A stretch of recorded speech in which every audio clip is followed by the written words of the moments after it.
Hi guys, আগের ভ্লগে তোমরা দেখিয়েছিলে যে কি আমরা মাকে বাড়ি নিয়ে আসতে গিয়েছিলাম, আর এই ভ্লগটা হচ্ছে পরের দিন সকালের, মানে কালী পুজোর দিন সকালের।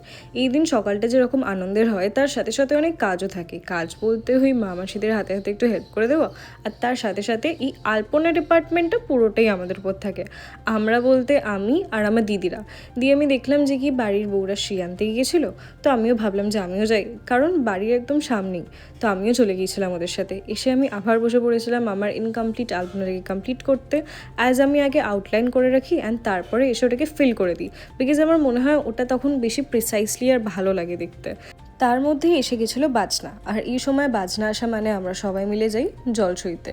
জলসইতে যাওয়াটাও একটা খুবই মজার পার্ট হয়, কারণ আমরা সবাই মিলে একসাথে হেঁটে হেঁটে গঙ্গার ঘাটে যাই জলসইতে। তারপরে হাঁটতে হাঁটতে চলে এসেছিলাম বাড়িতে, আর এসে আমি আবার বসে পড়েছিলাম এই আলপনাটা নিয়ে, বিকজ বাইরের সিঁড়িটা খুব ফাঁকা ফাঁকা লাগছিলো, তাই ভাবলাম একটু বাইরের সিঁড়িটাতেও দিয়ে দিই। আর এখানেও সেম, আমি জাস্ট আউটলাইনটাকে ফিল করছিলাম। এটা হচ্ছে ফাইনাল কমপ্লিট আমার আলপনার লুক। বাইরের জায়গাগুলোকে আমি দিয়েছিলাম, আর এই বাইরের চৌকাটটাও আমি দিয়েছিলাম, কিন্তু দেখো ভেতরেতে যে চৌকির পোর্শনটা আর মেঝেটা, এইখানটা আমার দিদিরা করেছিল, খুব সুন্দর করে মান্ডালা করেছিল। আমাকে জানিও যে কেমন হয়েছে। আর আজকের জন্য এইটুকুই, দেখা হচ্ছে নেক্সট ভ্লগে।